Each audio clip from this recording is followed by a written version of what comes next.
Salut les frères, comment ça va? J'espère que vous allez bien et que tout se passe bien pour vous. Pour ma part, ça va super. Aujourd'hui, une nouvelle vidéo. On va parler de l'actualité, tout ce qui se passe autour du club. Il y a de nouveaux noms qui sont sortis.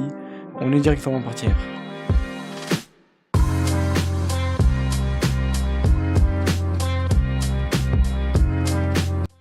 On va commencer par une fameuse interview que Deco a donnée. Il a parlé de cette fameuse reconstruction du Barça et qu'il a dit que la reconstruction était toujours en cours. Aujourd'hui, le Barça n'a plus de problèmes financiers, que le Barça avait seulement des problèmes encore avec le fair play financier.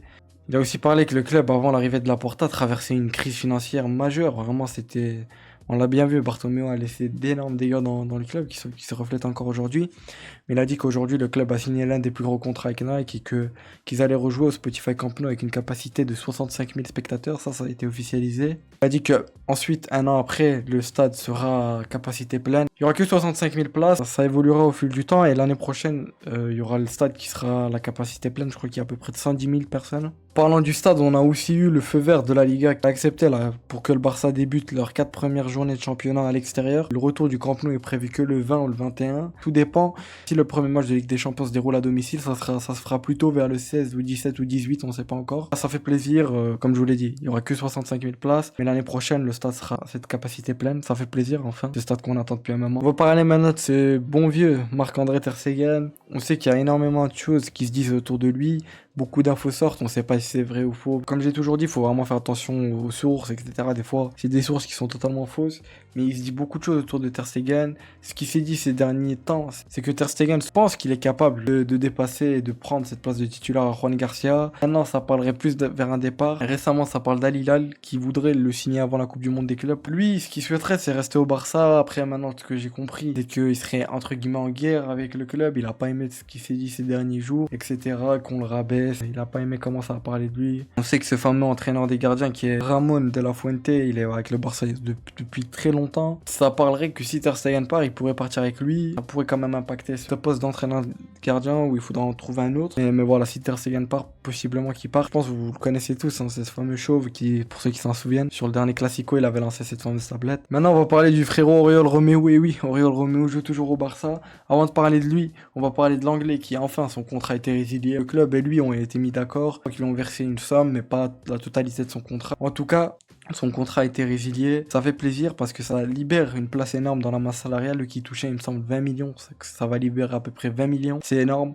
Enfin, voilà, il est parti librement d'Atlético Madrid. Revenons à Oriol Romeu. Oriol Romeu qui, le Barça pourrait résilier son contrat, comme ils l'ont fait avec l'anglais. Mais le problème, c'est que Romeu n'a aucune offre d'aucun club. Ils savent pas encore, voilà, le cas Oriol Romeu. Je pense qu'il est pas dans les projets d'un Flick, honnêtement. Mais on verra à suivre. De toute façon, le mercato est très long, l'été est très long. Gérard Martin, on va parler de Gérard Martin. Gérard Martin, on le sait, il se passe énormément de choses. Enfin, il se passe surtout énormément de choses à ce poste de latéral gauche où ça parle d'énormément de noms. Le premier nom qui est sorti, c'est Grimaldo, j'en ai parlé dans la dernière vidéo. Grimaldo qui serait un concurrent numéro 1 si Gérard Martin part. Il y a pas mal de clubs qui étaient intéressés par Gérard Martin en première ligue. Il y a Wolverhampton, Bournemouth, si je dis pas de bêtises, voilà, la prononciation, faites pas gaffe. Mais voilà, il y a pas mal de clubs qui souhaiteraient le recruter pour un montant, je crois, de 12 millions, ça parlait. Après lui, qui est sorti, l'info du jour qui est sorti, c'est que lui ne souhaite pas quitter le Barça. Lui qui est malheureusement forfait pour cet Euro U21, il s'est blessé à la main, je crois qu'il est rentré à Barcelone pour se faire opérer, force à lui. Pour moi, qu'est-ce que j'en pense sincèrement? Gérard Martin, c'est un joueur. Au début, voilà, beaucoup de gens l'ont critiqué, même moi, je vais pas faire l'hypocrite. Beaucoup de gens disaient, mais comment c'est possible qu'il joue au Barça, il joue contre nous, etc.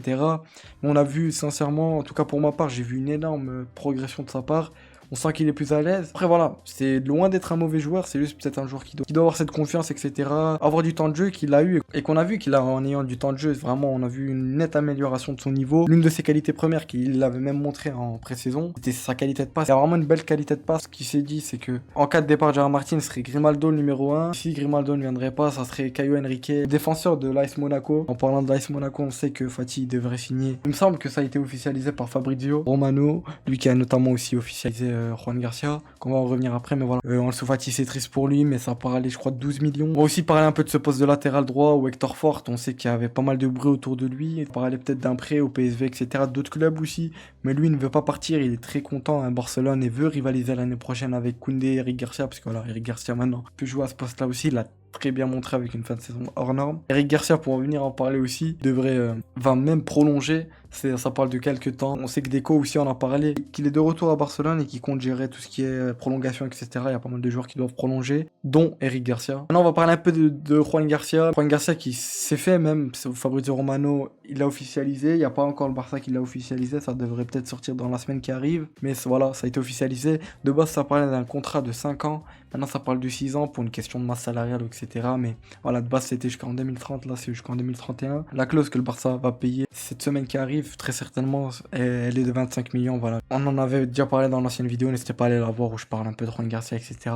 On va parler de Pablo Torre. Pablo Torre qui, lui, avait été interviewé. Je pense que vous avez dû voir son interview où il parlait du Barça. Pas que du Barça, il me semble. Et on a vu cette fameuse phrase qui est ressortie où il disait, j'ai pas les mots exacts, mais il me semble qu'il a dit qu'il a trouvé qu'Hansi Flick a été dur envers lui, qu'il a pas eu vraiment les minutes qu'il méritait, on va dire. Pablo Torre, que ça parlerait de Barça voudrait le prolonger et le vendre avec une option de rachat ou de le prêter, le Barça ne sait pas encore. Je suis un peu triste pour lui parce que c'est vraiment un joueur, dès qu'il rentrait dans les matchs, vraiment il apportait un truc et tu sentais qu'il était bon. C'est pas tu le sentais qu'il est bon, il est bon, je pense qu'il a besoin de temps de jeu pour s'améliorer. Malheureusement, il joue à un poste où il y a énormément de concurrence. C'est assez compliqué ce milieu-là qui est beaucoup chargé. Sincèrement, il n'y a rien à renforcer avec tout ce qui revient. On va en parler après, mais Bernal, sur la fin de sa récupération, il devrait être de retour le mois d'août, si je dis pas de bêtises. Voilà, lui aussi, il a montré un très gros niveau à la pré-saison, même au début de saison. Voilà, c'est cette fameuse blessure qui l'a privé de cette saison. Voilà, l'année prochaine, j'ai hâte de voir Marc Bernal. Voilà, Pablo Torre, on va suivre de toute façon ce qui va se dire sur Pablo Torre, mais voilà, je trouve ça un peu triste pour lui, mais je comprends aussi Flick. Je pense qu'il a vraiment pas des choix très simples, on va pas se le cacher. Surtout qu'à ce poste de milieu, voilà, c'est comme j'ai dit, il y a pas mal de concurrence.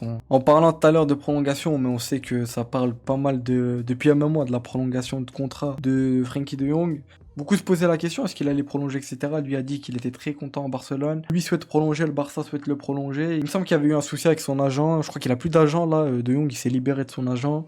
Un truc comme ça, mais voilà. En tout cas, la prolongation de Jong devrait arriver d'ici quelques jours ou d'ici quelques semaines. On ne sait pas exactement quand, mais voilà, lui souhaite prolonger, le club souhaite le prolonger, ça fait plaisir. On va passer maintenant à un nom qui est sorti, qui m'a assez surpris, je vais pas vous le cacher, je pense comme tout le monde. C'est Ivan Perisic qui souhaiterait rejoindre le Barça. Le joueur aurait mis en stand-by sa prolongation avec le PSV, lui qui était au PSV la saison passée. Ce qui est sorti, c'est qu'il serait en contact avec Hansi Flick et lui espérerait de signer librement au Barça cet été. Je vous cache pas qu'il me semble qu'il a 37 ans, qui va peut-être sur ses 38. Hansi Flick, lui, je sais que c'est un joueur qu'il apprécie beaucoup. Voilà, il l'a coaché quand il était au Bayern, c'était un joueur qui était très important pour lui au Bayern dans cette équipe. Si Hansi Flick le veut vraiment, je fais confiance à Flick. Honnêtement, tous ses choix jusqu'à maintenant ont été payants et même je les ai compris. Si Flick considère qu'il pourrait renforcer pas mal de postes, on sait que Perisic c'est un joueur qui est très polyvalent. Il joue à énormément de postes dans sa carrière, il a fait aussi beaucoup de clubs. Pourquoi pas, sincèrement, s'il a pas un trop gros salaire, en plus c'est librement, pourquoi pas pour 1 ou 2 saisons. De toute façon voilà, ça en parle, mais rien d'officiel comme je vous l'ai dit. Maintenant on va passer à ce fameux nom dont ça en parle depuis le début du mercato, même avant que le mercato ne commence. Luis Diaz suit maintenant le FC Barcelone. C'est vrai que ça c'est comme avec Rashford où on avait vu qu'il suivait Lamine Yamal et le Barça aussi. Ça veut peut-être pas dire grand chose pour certains, pour d'autres ça veut dire quelque chose. Lui dont le Barça est vraiment focus dessus. Pour rappeler, les priorités de Deco pour cet été serait Juan Garcia qui voilà, ça a été bouclé. Luis Diaz, Grimaldo si Gérard Martin part bien évidemment, et Perisic, ça serait les 4 priorités de Deco. Pour l'instant, une a signé. Les 3 autres, on ne sait pas encore. Grimaldo, c'est pas encore sûr parce que tout dépend de Gérard Martin. Luis Diaz, c'est vraiment Deco le veut, c'est sa piste numéro 1. Et Perisic, qui est sorti assez récemment. Liverpool qui serait prêt à négocier, mais il demanderait une somme minimum de 80 millions. Et le Barça n'a pas du tout l'intention de payer cette somme. Le Barça est très confiant pour ce transfert. Et Luis Diaz, qui maintenant, lui, ne pense qu'à jouer pour le Barça, il a refusé beaucoup d'offres, beaucoup en Arabie Saoudite, d'autres clubs aussi il a refusé. Et voilà, lui, il rêve de jouer pour le Barça. Il attend un geste, ce qui a été dit, il attend un geste du Barça, il est actuellement en vacances. Lui qui a été auteur d'un but magnifique contre l'Argentine, je crois qu'ils ont fait 1-1 contre l'Argentine. Un très beau but, il a éliminé je sais pas combien de joueurs, il a fini magnifiquement. Il fait aussi un bon match dans l'ensemble, j'ai vu, à un moment donné, il fait un très beau geste sur De Paul, je pense que vous l'avez vu aussi. Mais voilà, Luis Diaz, on en a déjà parlé, mais vraiment, c'est un profil qui est intéressant. Après, comme je l'ai dit, pour moi, s'il faut poser 80 millions plus, ce serait vraiment pas la priorité parce qu'on sait qu'on a pas mal d'alternatives. On sait qu'il y a l'alternative Rashford. Donc, carrément, pour moi, c'est lui qu'il faudra aller chercher, on va dire, une alternative qui est aussi très polyvalente. Il peut jouer à ce poste de buteur où on sait qu'il n'y aura pas de recrue. Et il peut jouer sur les 2 ailes. 2 autres alternatives sont des ailiers purs qui sont Nico Williams et Leao. Leao qui a fait une très belle entrée face à l'Espagne dans ce match de Nation League, cette finale que le Portugal a remportée. Là, j'en parlerai dans la vidéo du Ballon d'Or. Cette finale, on reviendra un petit peu dessus parce qu'il y a pas mal de choses qui sont dites. Mais voilà, il y a Luis Diaz, ça ne marche pas. On a 3 autres alternatives. Après, voilà, Raphaël Leao, on sait que c'est un prix qui est quand même assez grand. Les deux qui seraient les plus abordables seraient Rashford et Nico Williams. Nico Williams qui le club ne souhaiterait pas le recruter, etc. Il n'y a plus du tout de contact entre le Barça et Nico Williams. Rashford, on ne sait pas encore, c'est un stand-by un peu. Ce qui est sorti, c'est que lui rêve de jouer pour le Barça, veut jouer pour le Barça. On verra bien, on suivra ça. Et pour finir, on a eu les fameux maillots qui étaient officialisés. Le premier maillot qui devrait être présenté dans la première semaine de juillet. Le deuxième maillot, le maillot extérieur qui lui devrait être présenté vers le 27 juillet contre Vissel Kobe dans cette fameuse tournée au Japon, avec ce fameux logo de Kobe Bryant. Alors, 2 maillots que je trouve assez beaux, je sais pas vous. Je sais qu'il y a des gens qui n'ont pas beaucoup aimé, moi sincèrement je les trouve beaux. Le troisième maillot, on n'a pas encore d'officialisation, mais il y a eu pas mal de leaks. Voilà, en tout cas moi je trouve les maillots très beaux en vrai. Le deuxième avec le logo de Kobe Bryant, ça change d'habitude, on voit un logo Nike, je crois. C'est aussi, je pense, très certainement un hommage pour Kobe Bryant. Non, sincèrement, les 2 maillots je valide, le troisième on sait pas encore. Voilà les frères, ça a été tout pour moi. On a un peu parlé de cette actu. Il y avait de l'actualité qui datait, mais bon, j'ai pas pu tourner la vidéo avant parce que voilà, j'étais en période d'examen, etc. Je suis toujours en période d'examen. J'ai trouvé un petit temps là pour tourner la vidéo. Et puis voilà, je sais que la vidéo qui devait sortir normalement après la vidéo, je parlais du mercato, etc. Devait être cette vidéo du Ballon d'Or. Malheureusement, c'est une vidéo qui prend du temps. Et normalement, elle devrait sortir dans début semaine prochaine ou dans le courant de la semaine.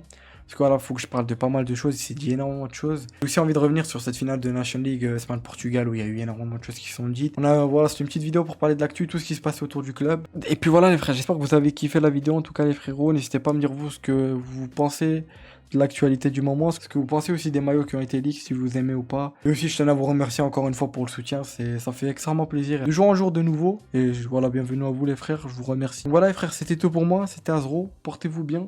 On se retrouve pour une prochaine vidéo qui sera très certainement sur le Ballon d'Or. On va parler de ce débat. Prenez soin de vous, passez une bonne fin de semaine. Ciao les frères.